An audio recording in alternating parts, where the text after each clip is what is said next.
Hello everyone, welcome to, you guessed it, Bass and Bonsai. We're out on the water, but we're not fishing. We just wrapped up a heck of a fishing show. Did I put the footage at the beginning of this video? I probably did, because I'm proud of it. We were doing good. See all this gunk we got out in front of us? That's for me trying to get up here along the bank. This is the issue with what we've had. But anyway, today's video, it's not about fishing, it's about fishing rod and reel combos. So what I'm getting ready to do is I think I got a little sunburnt, so I'm putting the hoodie on and I'm putting the chest harness on. So I'm gonna be putting you guys on the chesty, and we're gonna come down here and we're gonna talk about each individual rod and reel combo. But you're only gonna see one rod and reel combo, then there'll be another video, because I'm gonna go a little in depth on my experience with them so far. Yay or nay, are they my favorite, or are they not, or do I say like I'm gonna weed them out eventually, right? So buckle up, hang on, get down on the chest, and let's go. Okay, I've kind of got a pattern going here, talking about what I like the rods for, and then seeing what the capabilities are. But we've already got this rigged up on this Carza2. That's a little stout. If you guys haven't seen the footage, we're catching crappie. It's a little stout of a rod to be fishing with these baits, just like this guy here, but we're gonna see how capable it is. So hang on one second, let me rig this up and we'll talk about this combo. If I can get my eyes to work. Okay, so what we have is the Kyorim Carza2 from AliExpress. This is a 6'3" two-piece light. I've got the 6'6" two-piece medium light on the way. It was supposed to be in this rod and they goofed up. But that tip, if you guys can make that out, I just jumbled the line up on it.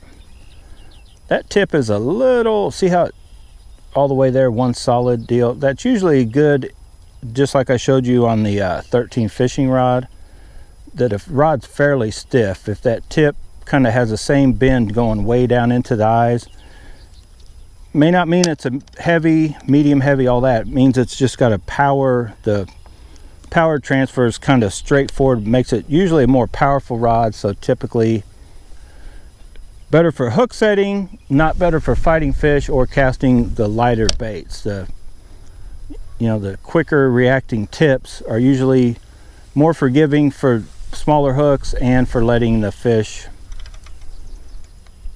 or for casting lighter baits, and for the smaller hooks letting you fight the fish, I guess, a little with less chances of it just pulling it out of their mouth. Yeah, there's a bunch of little fish activity right over here. But this, as you can tell, is very capable of throwing these littlest baits. It's a light powered rod. I don't know if I've ever even read you guys the. And it's one I recommend. I always thank Jay anytime I talk about this rod, because he recommended it to me. I'd been looking at him, but I'll be honest, I was like, I don't know. I was on the fence. And Jay, once he recommended, I'm like, I'm definitely getting one. Now I'm going to end up having two. But it says line weight 5 to 10. I would say 5 is pushing it. I would not put, I have 10 on it, and that's probably what I will keep on it. I think even 6 or 8 would be too light for this rod. And lure weight 3 to 10 grams. So I think that is, they're kind of like just giving you that all around general deal. But as you can tell, I'm throwing this, but that's probably not a bad rule of thumb. 3 to 10 grams. As you're getting ready to see, I'm getting ready to throw a lot heavier bait on it. But we're going to throw a regular chatterbait and see how it does. Now I may end up snapping it. I believe was a regular, but it may have been a little bit lighter than this 1/2 ounce.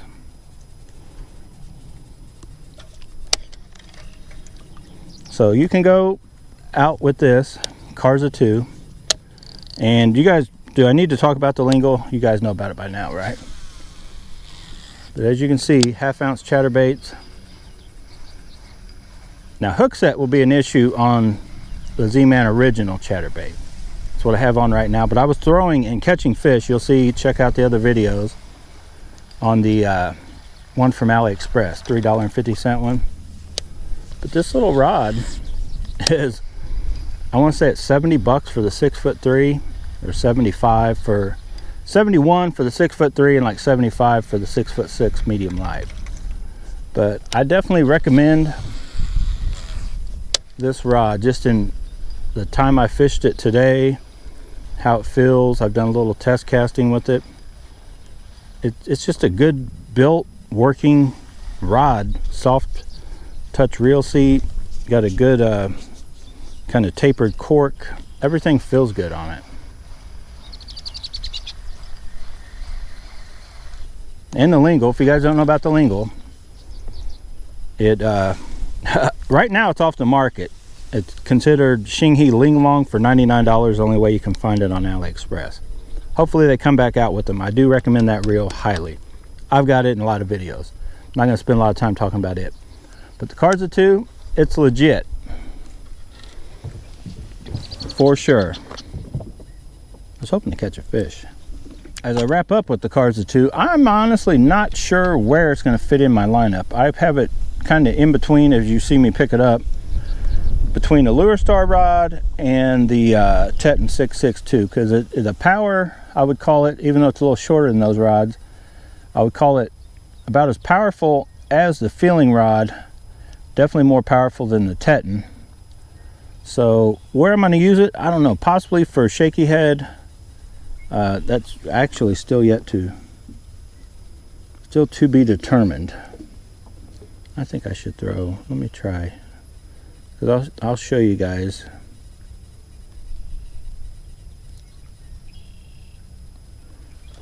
That, like, especially with the zinkers, but probably just with the regular one, I'll be using it for, because I think it's going to have a good hook set. I haven't really had time to get a good bottom contact bait hookups with it. I've been trying a little bit.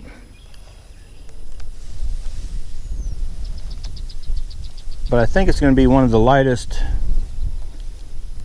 you know, right there with the Teton. It'll cover a wide range all the way up to the shaky head fishing. So will I like it better than the Teton?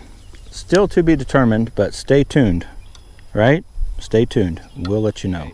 Hopefully you like that rod and reel I showed you. If you already have it, comment below, or you want it or whatever. Comment, let me know what you think about that rod and reel combo, or where you would use it for. Like, I probably use it for that, but I probably didn't mention it. So if you already have it, you know, comment below what you use it for. If you plan on getting one, like, you know, let us know what you would use and utilize that rod and reel combo for.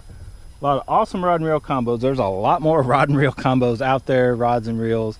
AliExpress, JDM, local, oh, something just jumped. Local rod manufacturers here in the United States are making them. You can get a lot of different stuff, but there's not a ton yet, anyway, available to purchase. Like, I can't go to Bass Pro Shops and buy a wide variety of BFS rods. You just can't do it. There's some funky ones. There's some so-so. You can get the Dobbins. X-Prides, I think, has several in their lineup, but you can't go put your hands on. That's the thing that sucks about almost everything nowadays. You go to Bass Pro Shops, all you can put your hand on is a Bass Pro Shops rod and reel combo, right? There's so many rod and reels out there I'd like to be able to get my hands on, and then you guys might want to get your hands on one of these rod and reels. So hopefully me showing them to you, you're getting a feel, you know, as good a feel as you can without physically holding on to them. That's what I'm trying to do here. But I do recommend everything you've seen in today's video. I do recommend it. There's not one in here that I'm like, yeah, that's sketchy. The only one, yeah, we'll save it for later. There is one reel that I'm like, yeah, well, we've talked about it, and we'll talk about it more. All right, guys, hopefully,